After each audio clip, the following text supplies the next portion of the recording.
బట్టలు ఊడదీసి religion check చేసుకుని చంపేయడం అంటే అది మోడీ గారు అయితే దాదాపు 3 గంటల సుదీర్ఘ చర్చల తర్వాత మంచి ఐడియా తీసుకుని పాకిస్తాన్ వాళ్ళకి వెళ్లే వనరులు అన్నింటినీ ఆపేశారు అనమాట. ఇక్కడ ఉన్న వాళ్ళని కూడా అటు వెళ్ళిపోమని ఆదేశాలు ఇచ్చారు.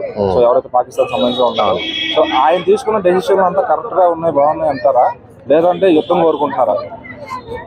అన్న ఇది ఏదైతే జరిగిందో అది చాలా అంటే చాలా దారుణమైన విషయం. ఎందుకంటే సామాన్య ప్రజలు టూరిస్టులు వెళ్ళిన వాళ్ళని అలా కాల్చి చంపేయడం అనేది ఇది అసలు నిజంగా అది ఎవరు ఊహించలేని విషయం. ఇది ఎందుకంటే మన 370 ఆర్టికల్ రద్దయిన తర్వాత ప్రశాంతంగా మన కాశ్మీర్ మంద అయిపోయిందని ఇక్కడ నుంచి ఎంతోమంది సంతోషంగా వెళ్ళారు. అంటే పాపం వాళ్ళు ఎవరు కొత్తగా మ్యారేజ్ అయిన వాళ్ళు రీసెంట్గా 6 రోజులు 8 రోజులు అయిందండి, మన ఏప్రిల్ 6వ తారీఖున పెళ్ళైన వాళ్ళు హనుమూన్ కోసం అని వెళ్తే వాళ్ళని చంపేయడం అనేది ఇది ఎంతవరకు కరెక్ట్? ఇప్పుడు నేను ఏమంటానంటే ఎవరి కోసం చేశారు ఇదంతా, దేనికోసం చేశారు ఇది?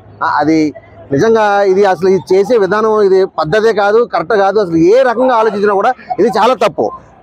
నాకైతే మాత్రం అది చాలా బాధాకరమైన విషయం అనిపించింది. ఎందుకంటే సామాన్య ప్రజలు అలా ఖాళీ చంపేయడం అనేది, అది కూడా బట్టలు ఊడదీసి రిలీజియన్ చెక్ చేసుకుని చంపేయడం అంటే అది కావాలని కొంతమంది హిందువుల మీద కావాలని భారతదేశం ఇలా హిందువులు వీళ్ళని కావాలని చంపేయాలి, వీళ్ళని చంపేసేందే కాకుండా అక్కడ ఉన్న లేడీస్కి ఆడవాళ్ళు చెప్పారు వెళ్ళి మీ మోడీ చెప్పుకో అంటే ఇది ఎవరి మీద కోపం? మోడీ మీద కోపంతో చేశారా? చేసేవాళ్ళు ఏదైనా ఉంటే ఈ సామాన్య ప్రజలే దొరికారా మీకు? అది చాలా బాధగా ఉందన్న. ఖచ్చితంగా వీళ్ళైతే వదలకూడదు. అండ్ మోడీ గారు అయితే ఖచ్చితంగా వదలరని తెలుసు. కానీ ఏంటంటే ఇలాంటి సంఘటనలు మళ్ళీ జరగకుండా ఉండేలా చూడాలి. కానీ జరిగిన తర్వాత మనం బాధపడి వాళ్ళని చంపేయాలి. ఇలాంటి వాళ్ళు ఖచ్చితంగా అరెస్ట్ చేసి జైల్లో పెట్టి మేపడం అనవసరం.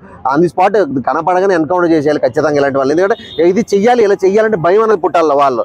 అరే బాబు మనం భారతదేశంలోకి వెళ్ళి మనం ఏదైనా ఒక్క పని చేస్తే గంటల్లో మళ్ళీ రెఫెక్ట్ కొట్టి మనల్ని చంపేస్తారు అన్న భయం అయితే ఖచ్చితంగా వాళ్ళకి కలిగే విధంగానే చేయాలి. అంటే అదే కాకుండా మోడీ గారు సింధు వాటర్ ఏదైతే ఇక్కడ నుంచి మన భారతదేశం నుంచి వెళ్ళి వాటర్ ఏదైతే ఆపేశారో అది నిజంగా ఏంటంటే వీళ్ళతో పెట్టుకోకూడదు, వీళ్ళతో గొడవ ఉండకూడదు అని అక్కడ ఉన్న వాళ్ళు అనుకోవాలి అని చేశారు. అది మంచి పని అని చెప్పాలి. ఎందుకంటే వాళ్ళకి తెలియాలి అరే బాబు మనకి దేశానికి నష్టం పోతుంది మీరు ఎలాంటి పనులు చేస్తే అని చెప్పేసి. అండ్ ఇంకోటి ఏంటంటే అన్న, ఖచ్చితంగా మన భారతదేశంలో వాళ్ళకి సపోర్ట్ చేసే వాళ్ళు లేకపోతే ఈ పని జరిగేది కాదు.